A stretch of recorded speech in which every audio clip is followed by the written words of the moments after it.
요한복음 3장의 말씀처럼 오늘 천국의 시민이라는 제목으로 함께 나누기를 소망합니다. 이 세상은 참 흑과 백, 빛과 어둠 그렇게 두 가지로 이렇게 나누어서 생각해보는 그런 경우들이 많이 있죠. 그래서 여러 가지 현상들 가운데 또 우리 사회 속에 또 이 나라 민족 국가 가운데도 이렇게 우리가 두 가지로 나누어 볼 수 있는 그런 현상들이 많습니다. 오늘 그래서 첫 번째로는 천국의 시민이라는 이 제목 안에서 우리가 먼저 보기를 원하는 것은 이렇게 둘로 나누어지는 이 현상들을 한번 좀 살펴보기를 원하는데 우리 PPT 한 장 넘겨주시면 PPT를 넘겨주시면 안 들리나요? PPT 한 장 좀 넘겨주시면 네, 우리 고린도후서 4장 16절 말씀 보면 우리 성경에서도 보면 겉사람과 속사람 이렇게 표현하잖아요. 유명한데 우리의 육신이 있고 우리 안에 우리의 육신을 지배하는 감정 또 의지 또 이런 것 안에 또한 역사하는 우리 영이 있습니다. 그래서 하나님은 우리를 영과 또 우리 이 겉에 있는 겉사람 이렇게 하나 구별하시죠.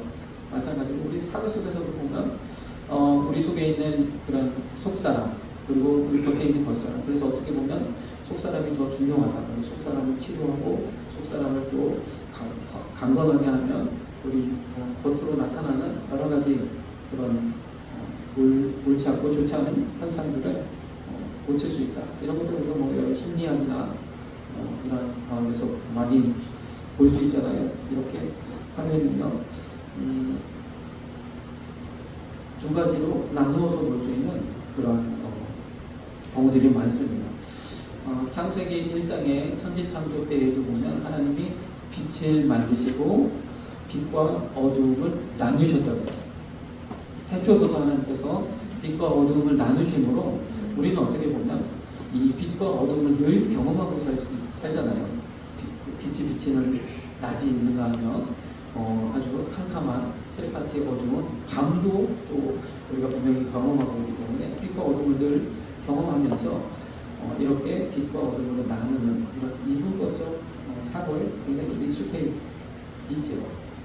그래서 세상을 빛과 어둠으로 나누신 것처럼 이 세상에 있는 많은 현상들도 빛과 어둠으로 우리가 좀 이렇게 나누어서 표현할 때도 많고 그렇게 생각해 볼 수도 있습니다. 그래서 빛된 삶이 있는가 하면 어두운 삶이 있고 또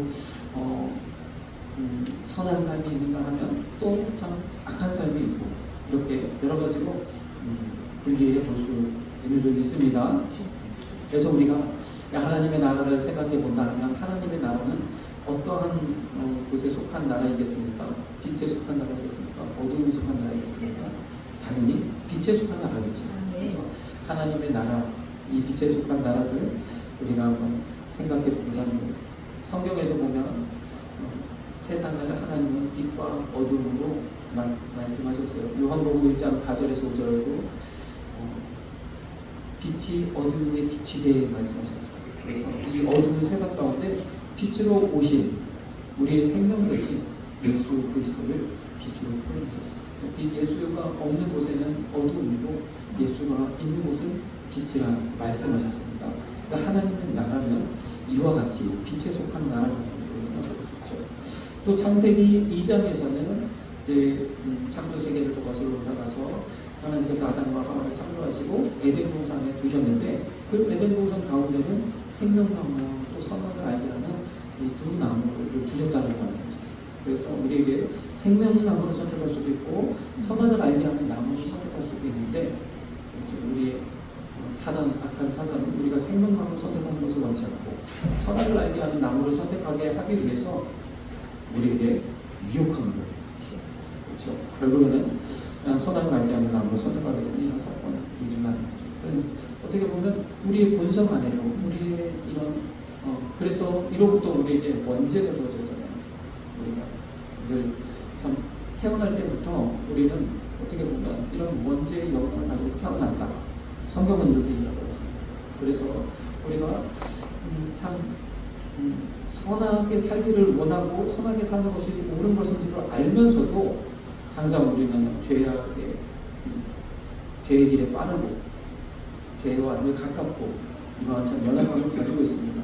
이런 인간의 본성 가운데서도 이렇게 생명나무를 선택해서 살아가는 삶이 있는가 하면 또는 선악과를 선택해서 이 선악과의 그 보응대로 정죄함을 받아서 사망 가운데 이룰 수밖에 없는 그런 삶이 있는 것을 우리가 알 수 있습니다.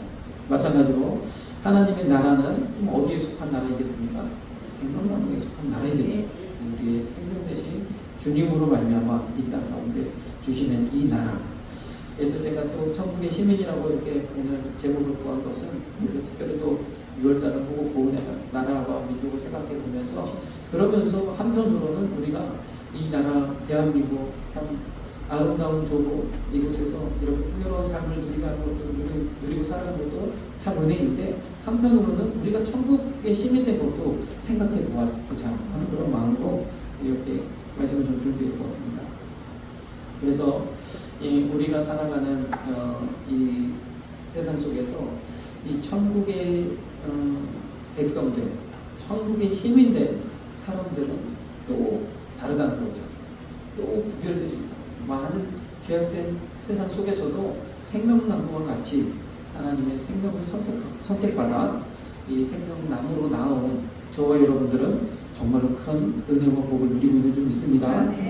창세기 4장으로 또 우리가 더 나아가 보면 이제 창조세계 마치고 이 아담과 하와가 범죄한 이후에 그 범죄에 대한 책망과 그 결과 보응에 대해서 말씀하셨고 4장으로 넘어오면서 이제 가인과 아벨의 제사, 예배에 대한 이야기를 하십니다. 그러면서 이 예배의 현장 속에도 그런 두 가지로 또 나누어진 거예요. 하나는 가인의 제사가 있고 하나는 아벨의 제사가 있고. 그러면 우리도요 이 세상 가운데 벌어지는 수많은 일들 가운데 우리가 또한 이 예배의 영역들을 살펴볼 필요가 있다는 거죠. 이 세상은요 지금까지 수많은 기간 동안 정말 다양한 종교의 영향을 받고 지금까지 이렇게 흘러오고 있었죠. 그런 많은 전쟁들도 어떻게 보면 종교의 영향 가운데 이루어지는 종교 전쟁들이 굉장히 많았고 기독교 역사 가운데서도 그런 경우도 많았죠. 십자가 전쟁도 있었고 여러 종교 전쟁들이 있었던 것처럼 한국에서는 100년 전쟁 또 프랑스와에서도 여러 가지 전쟁들이 있었고 그런 전쟁들이 많았죠. 근데 어쨌든 종교의 영향이 굉장히 많았다는 거죠. 최근에 와서는 신이 어디 있어 이런 이제 이야기들을 많이 하지만 무신론자들이 많이 존재하지만 무신론자를 할지라도 어디 누군가에는 기대고 또 바라는 그런 소망을 가지고 있는 거죠. 무신론자거나 하나님을 믿지 않는다 할지라도 아주 극한 어려움에 처하거나 아주 그런 어마어마한 선고를 받게 되면 아무나 하나님을 찾는다는 거죠. 찾잖아요. 또는 세상에 좀 신이 있다면 나를 도와달라 이런 식으로 절대자를 찾거나 이렇게 우리는 종교적인 성향을 분명하게 가지고 있는 영적인 존재들이기 때문에 어쨌든 이런 영적인 존재이기 때문에 이 예배하는 무엇인가를 예배하는 이런 현상들이 나타나게 되는데 이런 예배의 현상에도 분명하게 두 가지로 나누어집니다. 어떤 의미는 가인의 제사와 같은 예배 현상이 있고 아벨의 제사와 같은 예배 현상이 있다. 다른 것 우리 세상의 모든 종교들은 기독교를 제외하고 우리가 지금 예배하는 우리의 이 예배를 제외하는 모든 예배는 가인의 제사와 같을 수 있다. 자, 가인의 제사는 어떻습니까? 가인의 제사는 땅의 소산으로 하나님 앞에 제물을 드린다. 가인은 농부였고 열심히 일 동안 농사한 그 농사의 결과물을 가지고 하나님 앞에 예배를 드렸어요. 땅은 거짓말하지 않는다고 하잖아요.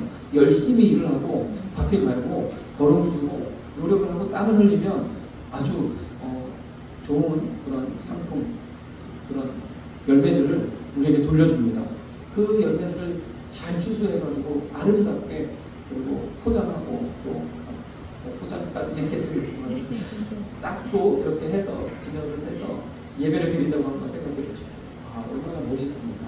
우리도 전에도 한번 제가 말씀드렸지만 그렇게 명절 때 과일 가게들 이렇게 보시면 정말 아름답잖아요. 그렇게 아마도 멋진 그림으로 예배를 그렇게 제사를 드렸을 거예요. 그런데 이상하게도 하나님은요, 그 예배는 안 받으시고 그렇게 정성을 쏟아서 드렸는데 그 예배는 안 받으시고 아벨의 제사는 받으신다. 이상하죠. 그래서 왜 하나님께서는 가인의 제사는 안 하잖아요. 이와 같은 제사가 다른 모든 종교가 그렇다. 다른 모든 종교는요, 우리 사람은 분명히 한계가 있으니까 내가 어찌할 수 없는 우리의 운명이라든지 뭐 운이라든지 또는 내가 할 수 없는 어떤 영역에 있어서 어떠한 도움을 구하기 위해서 신을 찾고 또 때로는 이렇게 예배를 드리게 되는데 그때 어떠한 예배를 드립니까? 제가 이렇게 하면, 제가 이렇게 서원하면, 또는 제가 이렇게 결단하면, 제가 이렇게 행하면 이렇게 해주십시오. 그 마음 가지고 하는 거예요. 다시 말해서 내가 1000번 절을 하면 우리에게 내 소원을 좀 이루어달라고, 또는 뭐 아무튼 뭐 여러 가지 뭐 고행을 하든지 선행을 하든지, 그래서 착한 일을 많이 했다고 해서 구원받지 못한다는 거예요. 이 모든 일을 통해서 하늘을 어떻게 움직여보는, 우리가 잘 아는 지성이면 감천이다. 여기서 정성을 들이면 하늘이 감복해서 복을 주실 것이다 라고 이야기하는 바로 그러한 형태의 종교가, 예배가 모든 종교의 예배랍니다. 그러나 우리가 드리는 예배는 그렇지 않아요. 우리가 드리는 예배는 하나님의 은혜 아래서 하나님의 선택받은 자가 드리는 예배입니다. 그래서 왜 하나님이 아벨의 예배를 받으셨습니까? 물론 아벨의 그 마음을 하나님 보시고 그 예배를 받으셨지만 하나님 선택하셨기 때문에 이게 가장 큰 중요한 이유입니다. 아벨을 하나님 선택하시고 그의 예배를 받으셨습니다. 그로 하여금 양의 첫 새끼로 예배드리게 하셨다는 거예요. 우리는요, 하나님으로부터 택함받고 하나님으로부터 예배드리는 그러한 하나님입니다. 우리가 우리의 어떠한 가지고 하나님 앞에 예배하는 것이 아니라 하나님의 값없이 우리에게 은혜로 우리를 구원하셨고 구원 받은 사람들은 하나님을 섬기며 하나님께 예배하며 살도록 하셨어요. 그래서 우리는 예배하는 줄 믿습니다. 우리 예배는요, 우리가 어떻게 해서 하나님 바꿔보겠다 하면 하나님 우리에게 은혜로 주십니다. 그 은혜로 예배하고 있는 줄 믿습니다. 이게 예배의 현장도 은혜로 드리는 예배와 나의 의로움으로 드리는 예배가 있다. 내 의무. 또 창세기 6장으로 나아가 보면 이 세상 가운데 사람들이 이제 번성하기 시작했는데, 오늘 창세기 6장 2절 말씀에는 하나님의 아들들이 사람의 딸들이라고 표현하는 부류가 나옵니다. 그래서 하나님의 아들, 사람의 딸이라 이렇게 표현했었어요. 그래서 다 남자들은 하나님의 아들이고 여자들은 다 하나님의 딸입니까? 그렇지 않고 하나님의 아들로 말씀되어지는 그러한 경건한 하나님의 백성들, 자손들이 있는가 하면 사람의 딸들로 얘기되는, 그렇게 표현되어지는 그런 세상적인, 세상 연락 가운데에 빠져있는 그런 사람들을 이야기하는 거죠. 그럼 왜 하나님의 아들이라고 하고 사람의 딸이라고 남녀 차별이나 기분 나쁘다 하실 수 있겠지만, 그런 우리가 딱 느낄 수 있는 비유적인 표현이라고 생각하시죠. 사람들의 딸, 사람의 딸, 보통 그래도 아무래도 유행에 민감하고 외모에 좀 더 민감하신 분들이 여성이지 않습니까? 물론 우리는 남자들은 그렇지만, 그렇기 때문에 하나님의 아들들이 사람의 딸들이다, 이렇게 두 가지로 또 나눠서 표현하셨어요. 이 세상 가운데서도 하나님만 섬기면서 하나님을 의지하는 그런 경건한 하나님의 백성들이 있는가 하면, 또 하나님이 어디 있어 하면서 정말 세상 연락에 취하여서 세상 속에서 그렇게 살아가는 그런 사람들이 있습니다. 잠언서 말씀, 요즘에 우리가 성경 통독을 하고 있는데 이제 잠언서부터 시작을 했거든요. 잠언서 말씀을 보니까 악인의 형통함은 하나님 앞에서 죄라고 했어요. 악인의 형통함이 하나님 앞에서 죄다. 열심히 일하고 열심히 해서 복을 받고 돈도 많이 벌고 그랬는데 이것이 왜 죄일까? 하나님 앞에서 왜 하나님은 악인의 형통함을 죄로 보실까? 어때가 열심히 해서 잘했구나 하실 수도 있는데 왜 그럴까요? 악인의 형통함. 다시 말해서 하나님 믿지 않는 경우는 하나님 믿지 않아서 잘 될 수도 있죠. 잘 되는 사람들도 많죠. 의사도 되고 박사도 되고 여러 이제 대박도 나고 그럴 수도 있습니다. 그러나요, 그렇게 됐다고 한번 쳐보십시오. 그런 사람들이 하나님을 믿을 가능성이 얼마나 있겠습니까? 왜요? 교만해지고 또 자기가 가진 것이 전부라 생각하고 하나님을 의지할 필요가 없기 때문에 하나님을 찾지 않을 겁니다. 그래서 하나님은 악인의 형통함을 죄라고 하십니다. 그래서 하나님은 우리 삶 가운데 이렇게 하나님의 아들들로 되게 말할 수 있는 경건한 하나님의 자녀들, 자손들이 이 땅에 넘쳐나기를, 풍성하게 생겨나기를 하나님은 원하시는 줄 믿습니다. 어쨌든 이 세상을 또한 그렇게 볼 수 있다는 거예요. 우리도 그러면 참 이 하나님의 나라는 이러한 하나님의 경건한 자들의 그런 나라일 줄로 믿습니다. 창세기 10장으로도 넘어오면 이제 니므롯이라는 세상의 처음 영벌에 대한 이야기가 나옵니다. 참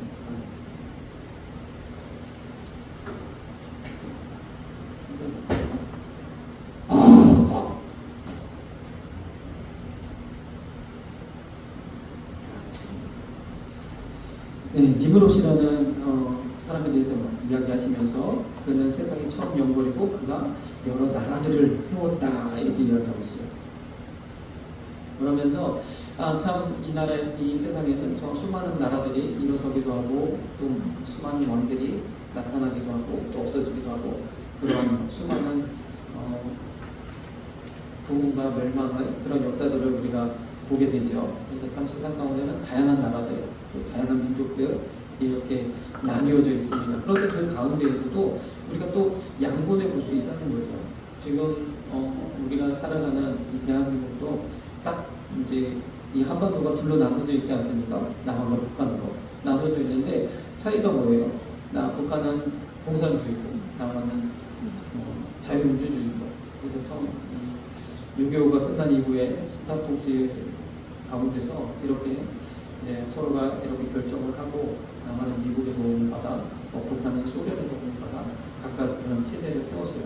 어떻게 보면 우리가 공산주의라는 것은 공산당 일당이 나라 전체를 이렇게 이끌어가는, 그래서 백성의 대부분은 공평한 그런 상황에서 생산을 담당하고 일부 이제 엘리트들이 이 모든 그 생산된 부를 나누고 또 국가를 운영하는 그런 체제이죠. 그래서 어떻게 생각해 보면 또 아주 유능하고 그러한 지도자가 잘 다스릴 수만 있다면 이것이 굉장히 효율적인 방법일 수도 있고, 그리고 많은 모든 사람들이 또 행복하게 그렇게 살 수 있는 사회일 수도 있을 거라고 생각이 듭니다.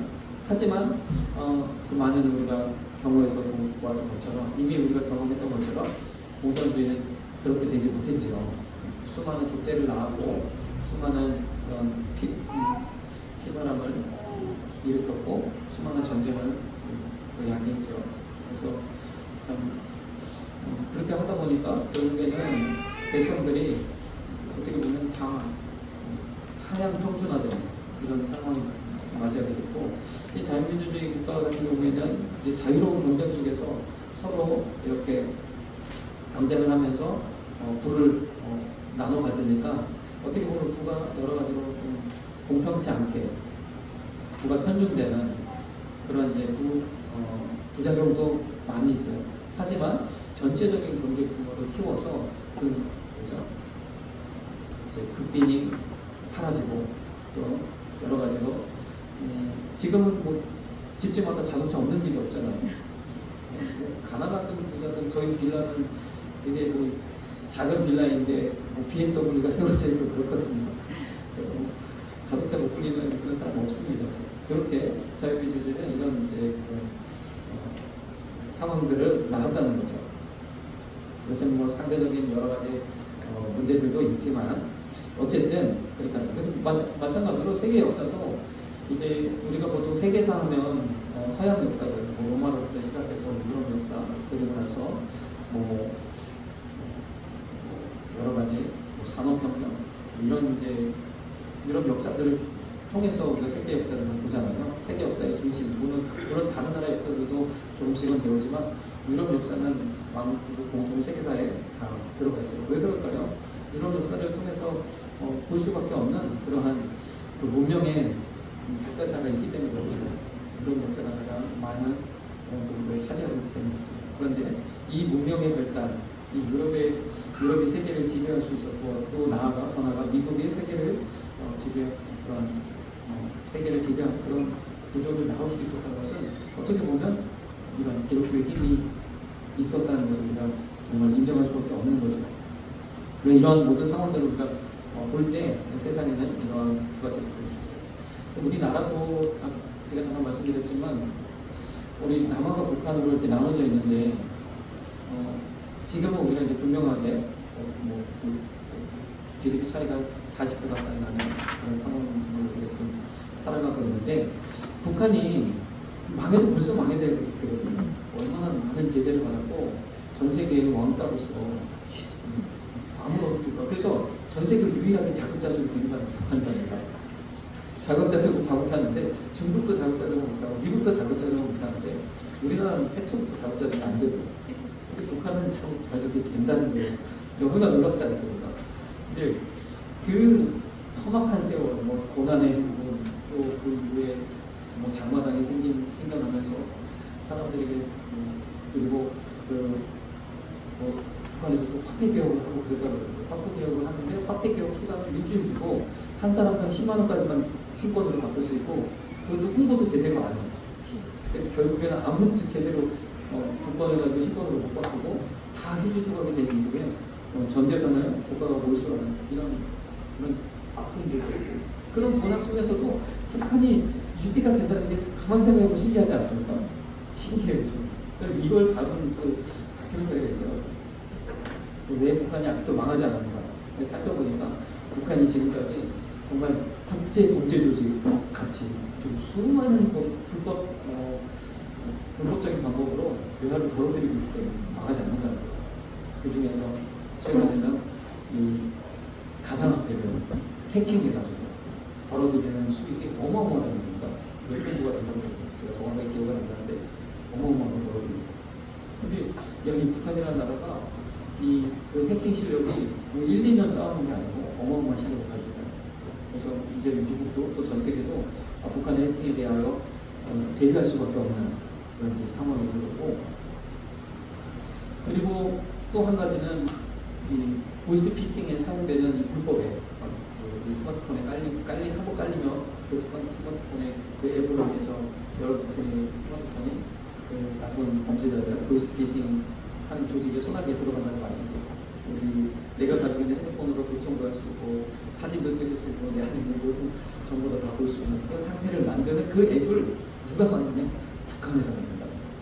북한에서 만들어서 중국과 전 세계에 뿌려지는 이 악성 앱이 굉장히 북한이 이걸 불법적으로 굉장히 거래를 하고 심지어 애프터 서비스까지 해주면서 그리고 여러 가지 해킹된 자료들을 또 돈주고 파는 그런 방법으로 지금까지 김정은 정권이 들어서면서 아마도 이 부분에 더 핵심 박차를 가해가지고 굉장히 유능한 인재들이 많이 와서 불법적인 방법을 쓰는데 이게 그렇게 하다 보니까 그렇게 어려움에도 불구하고 핵도 개발하고 ICBM도 개발하고 이런 상태까지 이르렀다는 그래서 저는 그렇게 생각했어요. 이야, 북한도 역시 같은 민족이라 대단하구나. 왜냐하면 그 상황 속에서도 그런 인재들이 어떻게 거기서 가능할까? 그렇죠? 북한의 그 IT 기술력이 대단하다는 거예요. 그래서 이것을 정말로 좋은 방향으로 사용했으면 북한이 그래서 참 똑같은 민족, 우리나라도 가진 게 정말 사람밖에 없는데 인적 자원밖에 없는데 가장 아무것도 없는데 지금까지 이런 하나님의 은혜를 베푸셨던 것처럼 북한도 자유민주주의를 선택해서 같은 체제 안에 있었다면 그들이 굉장한 그런 성과를 거두었겠구나 그런 생각이 들었어요. 동일한 사람인데 동일한 능력을 가지고 있는데 그런데 체제가 다르니까 이렇게 완전하게 결과가 다르다는 거죠. 마찬가지로 우리도요, 이 세상에 수많은 나라들이 있지만 하나님 나라에 속한 사람들은 이렇게 하나님께서 뭔가 다른 그런 은혜를 베푸시는 그런 사람들이 좀 있습니다. 하나님의 나라도 이렇답니다. 우리가 똑같은 사람이지만 하나님 나라가 임한, 하나님 나라에 속한 그러한 사람들은요, 결과가 다르다는 거죠. 공산주의와 사회주의가 달랐던 것처럼 그렇게 달라지게 되는 줄 믿습니다. 여러분, 우리 하나님 나라의 특징은 무엇일까요? 하나님 나라의 특징. 우리 마가복음 1장 15절에도 회개하라고 말씀하셨어요. 하나님 나라가 가까웠습니다. 우리가 하나님 나라의 어떠한 부분들을 좀 알아야 하나님 나라의 백성으로서, 시민으로서 온전하게 또 살 수 있는 줄 믿습니다. 마태복음 12장 28절 또 24장 6절 말씀을 보면 28절에는 하나님 나라가 이미 너희에게 임하였다. 근데 마태복음 24장 6절에는 난리와 소문을 듣겠으나 아직은 이 세상 끝은 아니다. 이 세상 끝이 나야 하나님 나라가 도래할 텐데 아직은 아니라는 거죠. 그러면 어떻게 된 거예요? 하나님 나라가 이미 임했습니까? 아니면 아직 임하지 않았습니까? 어떻게 된 거죠? 하나님 나라는 이미 예수 그리스도와 함께 임하였고 온전한 완전한 하나님의 나라는 아직 이루지 않았다는 거죠. 다시 말해서 우리가 이 부분적으로 좀 보았던 우리의 심령, 우리의 마음과 우리의 생각 가운데 하나님의 나라가 임하였고 이제 우리가 경험할 수 있는 이러한 세계까지 하나님의 나라가 임하기는 아직 아니라는 거죠. 이 나라의 역사를 마감하고 새하늘과 새 땅을 이루실 그때가 온전한 하나님의 나라가 임하는 때일 텐데 지금은 우리가 이 나라, 우리가 속해 있는 대한민국 이 땅에서 살아가고 있는 이 삶과 하나님의 나라의 시민으로서 살아가는 그 두 가지가 함께 있는 그런 시대를 우리가 살아가고 있는 줄 믿습니다. 하나님의 나라가 이미 우리에게 임하였고 또 아직 그 나라 안에서 살되 우리는 세상 가운데서 내게 속한 나라와 민족 가운데서 우리 또 살아가고 있는 줄 믿습니다. 그래서 누가복음 8장 10절에는 이 하나님 나라에 대한 비밀을 우리에게는 허락하셨고 하나님을 믿지 않는 예수님을 영접하지 않는 그들에게는 아무리 들어도 알지 못하도록 그렇게 하셨다라고 말씀하셨어요. 그래서 우리에게 하나님의 말씀을 통해서 하나님의 나라의 비밀을 알게 하신 그 은혜를 우리가 또 찬양하며 영광 돌립니다. 우리가 말씀을 통해서 하나님의 나라의 비밀을 알아가면서 이제는 하나님 나라의 시민으로 어엿한 시민으로 살아가시는 저와 여러분들 되시길 소망합니다. 우리가 처음에는 뭔지 잘 몰라서 어떻게 하는지, 기도는 어떻게 하는지, 또 전도는 어떻게 하는지 이런 거 우리가 잘 모르지만 우리가 조금씩 말씀을 들으면서 이제 믿음이 생겨나고 또 하나님에 대한 확신이 생겨나면서 이제 더 깊이 기도할 수 있고 더 깊이 복음을 전할 수 있는 그러한 존재로 우리가 변화되어질 줄로 믿습니다. 또 고린도전서 4장 20절에는 하나님의 나라는 말하지 않고 오직 능력에 있다. 그래서 아무리 우리가 좋은 말로 많이 한다고 해도 하나님의 나라는 능력에 있다. 그래서 우리가 이것이 우리 마음 안에 또는 우리의 영 안에 또는 우리의 속사람 안에 이루어지는 하나님의 나라일지라도 그 결과는 그 영향력은 실제에 있다는 거예요. 우리 삶이 변화되지 않으면 우리가 실제로 하나님의 나라에 사는 것인지 우리가 의심해 볼 필요가 있다는 거죠. 다시 말해서 하나님의 나라의 시민된 저와 여러분들은 우리의 삶, 이 땅에 살아가고 있는 우리의 삶이 어딘가 모르게 변화되어지고 어딘가 모르게 많은 사람들을 돕고 또 많은 사람들이 하나님의 사랑을 나타내는 그런 삶으로 바뀌어져야 되는 줄 믿습니다. 로마서 14장 17절 말씀을 보니까 하나님의 나라는 먹고 마시는 것이 아니오 오직 성령 안에서 의와 평강과 희락이 됐어요. 여기 말씀에서도 성령 안에서 의와 평강과 희락이 하나님의 나라라는 거예요. 우리 마음 가운데 의와 평강과 희락이 만들어지는 그 나라, 어떠한 상황 속에서도 현실과 상관없이 의와 평안과 희락이, 물론 평안하고 안전하고 할 때는 우리 마음이 평안하죠. 그러나 또 문제가 생기고 여러 가지 일이 발생할 때는 또 마음이 요동치죠. 이것이 하나님의 나라가 아니라 어떠한 상황에서도 물론 우리가 불안할 수 있고 근심할 수 있으나 그런 상황 때마다 하나님을 의지하고 하나님을 붙들면서 나아가면서 또 마음 안에 평안과 희락을 누리는 그러한 삶이 하나님의 나라의 시민의 삶인 줄 믿습니다. 우리의 마음 가운데 또 우리의 심령 안에 성령님이 함께 계셔서 의로움과 평강과 희락이 희락으로 채워지는 그러한 삶이 되어지시기를 주님의 이름으로 축복합니다. 그래서 하나님의 나라는 결국 우리 마음과 심령이 굉장히 관계가 됩니다. 우리 마음으로 먼저 천국을 이루고 우리 심령 안에 하나님의 나라를 이룰 때에 우리의 삶도 하나님 복 주시고 바꿔주셔서 하나님 놀라운 복을 주신다는 것. 요한계시록 21장 4절에는 이제 정말로 이 땅에 새 하늘과 새 땅이 이루어지는 진정한 하나님의 나라가 임할 때에 그때에는 우리 눈에서 눈물을 씻기시고 다시 사망이 없고 애통하는 것도 없고 혹하는 것도 없고 아픈 것도 없다고 그렇게 말씀하셨어요. 우리 삶 속에서 이러한 문제들이 얼마나 많습니까? 그러면 이 온전한 완전한 하나님의 나라가 임하기 전에 이 땅 가운데 이미 임하여진 이 하나님의 나라 가운데 사는 저와 여러분들에게는요, 우리가 눈물을 흘릴 수 있어도 하나님의 위로가 있고 또 우리에게는 육체의 죽음이 있어도 다시 사는 부활하여 하나님 앞에 나아가는 소망이 있고 우리가 애통하거나 혹하거나 아픈 것이 있을 수 있어도 하나님과 온전하게 다시 주님과 만날 수 있는 소망 안에서 우리가 하나님의 은혜를 누릴 수 있다는 것. 우리 마음이 이와 같은 천국이 이루어지시는 저와 여러분들 되시길 간절히 소망합니다. 마지막으로 우리 하나님 나라 시민의 특징에 대해서 한번 보겠습니다. 하나님 나라는요, 세상 가운데에 살아가는 우리들이 심령 안에 이루어지는 거예요. 아직 하나님의 나라가 온전하게 임하지 않은 이때에 그럼 이 하나님 나라의 시민으로서 살아가는 우리에게는 어떠한 특징들이 있는가? 누가복음 17장 21절의 말씀 보니까 하나님의 나라는 너희 안에 있다. 여기가 하나님의 나라입니다. 여기에 천국의 비밀이 있습니다. 여기에 구원의 방법이 있습니다. 수많은 말들을 하여도 하나님의 나라는 어디에 있다? 우리 안에 있는 줄 믿습니다. 우리 안에 하나님의 나라가 세워져야 되는 거죠. 아멘. 자, 요한복음 3장 3절에 보니까 사람이 거듭나지 아니하며 거듭나면 한번 경험하면 하나님 나라가 어떠함인지를 분명하게 알 수 있습니다. 그래서 여러분들이 이 거듭남의 경험, 거듭남의 은혜를 반드시 경험합니다. 아마도 한 번씩은 다 경험이 있으셨습니다.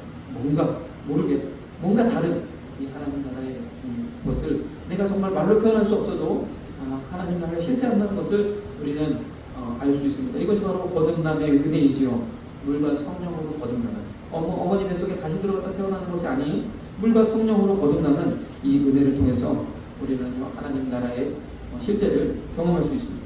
또한 요한복음 3장 16절에는 예수님을 믿는 자에게 이러한 하나님의 나라를 허락하시겠다고 말씀하셨어요. 여러분들은 하나님을 믿기 때문에 예수님이 나를 위하여 십자가에 지신 것을 믿기 때문에 그 주님을 나의 인생의 왕으로 나의 주인으로 모셔드렸기 때문에 이 자리에서 예배하고 있는 줄 믿습니다. 그렇기 때문에 우리는요 하나님 나라의 시민, 하나님을 믿고 예수님을 믿고 의지하고 나아가는 우리 모두에게는 하나님 나라의 시민의 자격을 주셨는 줄 믿습니다. 그래서 믿는 자, 곧 예수님을 영접한 자들에게 하나님의 자녀가 되는 권세를 주셨다고 분명 말씀하셨죠. 그래서 우리는 하나님 나라의 시민인 줄 믿습니다. 또한 로마서 8장 1절에서 2절 말씀을 보면 우리 안에 성령의 법이 역사하시는, 죄와 사망의 법이 작용하는 것이 아니라 성령의 법이 작용하는 그러한 사람들, 그러한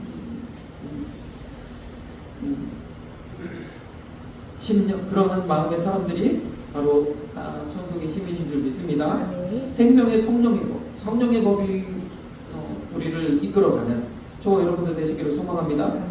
세상에도 법도 있고 그 세상 법을 지켜야 우리가 안전하고 서로 간에 문제가 안 생기는 거죠. 좀 불편하지만 좀 편하다고 그냥 무단횡단하면 위험하잖아요. 그래서 꼭 신호를 지켜야 하는 것처럼 요즘에는 우회전할 때도 꼭 그 신호 지켜야 되더라고요. 그래서 옛날에는 우회전할 때 딱 눈치 보고 사람 없어 쏙 지나갔는데 지금은 다 신호 지나갈 때까지 지켜야 되니까 얼마나 불편한지 몰라요.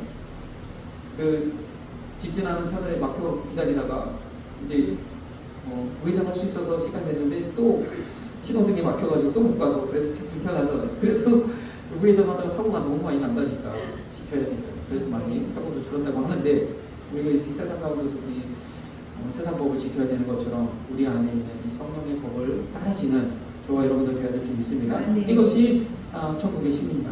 물론 지금까지는 내가 내 마음대로 내 뜻대로 살았지만 이제는 하나님 말씀대로 살아보자. 성령님 내게 뭐라고 말씀하시는지 한번 기도하고 해보자.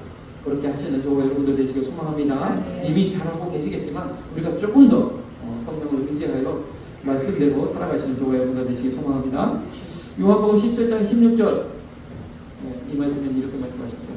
저희도 세상에 내가 세상에 속하지 아니한 같이 저희도 세상에 속하지 아니하였사옵나이다. 주님이 기도하신 거예요. 우리가 이 세상에 발붙이고 살아가고 있지만 우리는요 우리의 소속을 저 하늘에 둔 천국의 시민인 것을 여러분 기억하시고 시민 아무나 시민이라고 표현하지 않지 않습니까? 우리가 이 대한민국에 태어나면서 이 대한민국 국적을 얻어서 여기 살고 있으니까 대한민국 국민으로서 이게 뭐가 좋은 건지 잘 모르지만 대한민국 국적을 가지지 않은 저 동남아의 안타까운 가난한 나라들 가운데 있는 사람들도 대한민국으로 오려고 얼마나 애겠습니까? 마찬가지로 우리가 이 세상에 속하여 살지만 하나님 나라의 시민 된 것, 하나님 나라의 백성 된 것, 이거 얼마나 감격스럽고 놀라운 일인지 모릅니다. 그러한 우리가 이 세상에 속하여 살지만 나는 세상에 속하지 않아 하나님 나라에 속한 그런 사람인 것을 우리가 분명히 인식하고 살아가는 것, 이것이 너무나 중요한 줄 믿습니다. 예, 마태복음 5장 13절 14절에 우리가 세상의 소금이다, 세상의 빛과 소금이라 말씀하셨어요. 세상의 빛과 소금이라고 말씀하셔서 이 세상 가운데 선한 행실로 많은 사람들을 변화시키는 그 일을 우리가 해야 되는 거죠. 그런데 오늘 이 이야기는 또 다른 차원에서 우리가 이렇게 받아들일 수 있어요. 우리는 세상 속에 살지만 천국의 시민으로서 이 세상에 속하지 아니하고 오직 하나님의 나라, 생명의 법, 성령의 법을 따라 살아가는 그런 백성으로 세상 가운데 나타내라는 거죠. 드러내라는 거죠. 세상 사람과 똑같이 살아가지 말고 이 세상 사람들과 뭔가 다른 믿는 사람들의 믿음의 삶의 모습을 보이며 살아가는 저와 여러분들 되시기를 간절히 소망합니다. 이것이 빛된 삶이요, 이것이 소금의 삶이에요. 세상을 변화시키는. 참 우리 대한민국의 자유민주주의도 그렇고 많은 자유민주주의 그런 영역 가운데에 그런 나라들 가운데에 그런 자유민주주의 체제를 지켜주는 가장 중요한 요소 중에 하나가 바로 신앙입니다. 믿음입니다. 기독교가 없으면 이 모든 자유민주주의가 붕괴되기가 쉬워요. 우리나라가 지금 복음화가 정체되어 있고 이제 믿는 사람들의 수가 줄어들고 있는 이런 상황에서 우리나라에 또 여러 가지 사회적인 문제를 우리가 보고 있습니다. 이것이 굉장히 중요한데 마찬가지로 우리가 이러한 세상의 빛과 소금의 역할을 감당하시는 저와 여러분들 되시길 간절히 소망합니다. 네. 마지막 말씀이 좀 길어서 죄송한데요. 마지막으로 이 천국의 시민들 우리가 어떻게 살아가야 됩니까? 이사야 43장 21절 말씀에는 내가 찬송을 부르며 살라 말씀하셨어요. 천국의 언어는요 찬양입니다. 찬송입니다. 우리가 항상 날마다 찬송하시면서 찬양하시면서 사시는 저와 여러분들 되시길 간절히 소망합니다. 그래서 찬양을 슬플 때만 부르고 또는 찬양을 기쁠 때만 부르고 하는 게 아니라 날마다 하나님 앞에 찬송하시고 찬양하시고 찬양을 기뻐하시는 저와 여러분들 되시길 간절히 소망합니다. 어제 제가 굉장히 아팠어요. 아파가지고 토요일 하루를 그냥 완전히 좀 망쳤는데 제가 제 자신 잘 관리하지 못해서 그랬던 것 같아요. 그런데 그 아픈 와중에 갑자기 전화가 와가지고 누가 상담을 하신다는 거예요. 그래갖고 막 식은땀 흘리면서 상담을 좀 들어드렸는데 그 결론은 굉장히 본인이 찬양 이제 연세가 좀 있으신 분들 80대 중후반 되시는 것 같은데 찬양을 굉장히 좋아한다고 그래서 저희 전화번호를 아시고 전화를 하셨더라고요. 그래서 우리 마침 잘 오셨다고. 우리 교회는 정말 찬양이 풍성한 교회이고 언제든지 찬양 드리시길 원하시면 교회 오셔서 우리 교회 항상 열려 있으니까 오셔도 됩니다.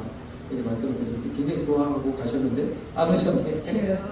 어쨌든 우리는 이 마지막 말씀 제가 그분을 타겟으로 했는데 우리는 찬양 드리는 그런 사람들이 천국의 시민인 줄 믿습니다. 네.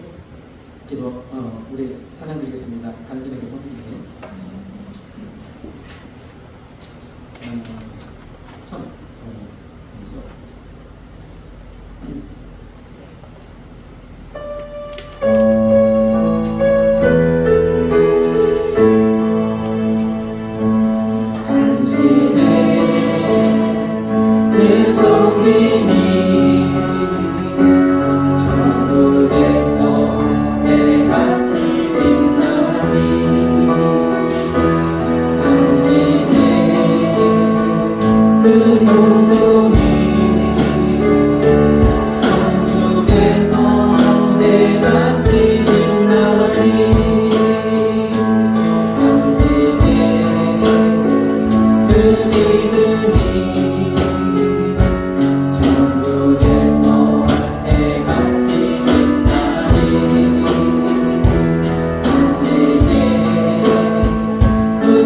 충성이 천국에서